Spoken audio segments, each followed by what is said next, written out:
probably mostly it's stupidity, but you could also say other reasons, but mostly stupidity. They've allowed other nations to take advantage of the U.S., and we can't allow that to happen anymore. We have debt. It's a very small debt when you compare it to the value of the assets that we have, but we don't want to do that. We want to just have debt be obliterated, and we'll be able to do that fairly rapidly. And a lot of good things are going to happen. And honestly, good things are going to happen for the world, and good things are going to happen for the people that are dealing with us, allies and beyond allies. One thing very important, I really would like to be able to meet with President Putin soon and get that war ended. And that's not from the standpoint of economy or anything else. It's from the standpoint of millions of lives are being wasted. Beautiful young people are being shot in the battlefield. The bullet, very flat land, as I said, and the bullet goes, there's no hiding, and a bullet, the only thing going to stop the bullet is a human body. And you have to see, I've seen pictures of what's taken place. It's a carnage, and we really have to stop that war. That war is horrible.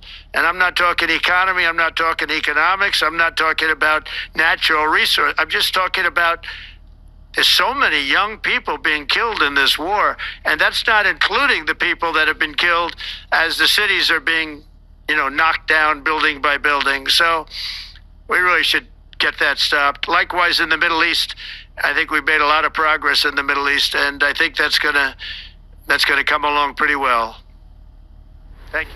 Thank you, Mr. President. We know that the most consequential relationship in the world is between the U.S. and China. U.S. 28% of the global economy, China close to 20%. That's almost half of the global GDP. And we know that you called President Xi Jinping last Friday. We heard that you had a good discussion. How do you see the relationship between the U.S. and China in the next 4 years under your leadership? He called me, but I see it very good. I think that we're going to have a very good relationship. All we want is fairness. We just want a level playing field. We don't want to take advantage. We've been having massive deficits with China. Biden allowed it to get out of hand. He's $1.1 trillion deficit. It's ridiculous. And it's just an unfair relationship.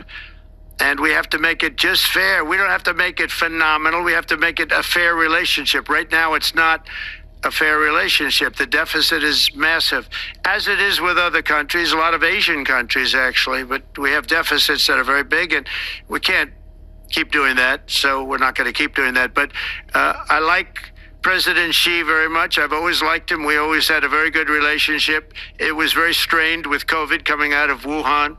Obviously, that strained it. I'm sure it strained it with a lot of people, but that strained our relationship. But we always had a great relationship, I would say, and we look forward to doing very well with China and getting along with China. Hopefully, China can help us stop the war with, in particular, Russia, Ukraine. They have a great deal of power over that situation, and we'll work with them. And I mentioned that during our phone conversation with President Xi, and hopefully we could work together and get that stopped. We'd like to see denuclearization. In fact, with President Putin, prior to an election result, which was frankly ridiculous, we were talking about denuclearization of our two countries, and China would have come along. China has a much smaller right now nuclear armament than us, or field than us, but they're going to be catching it at some point over the next 4 or 5 years. And I will tell you that President Putin really liked the idea of cutting way back on nuclear, and I think the rest of the world, we would have gotten them to follow, and China would have come along too. China also liked it. Tremendous amounts of money are being spent on nuclear, and the destructive capability is something that we don't even want to talk about today, because you don't want to hear it. It's too depressing.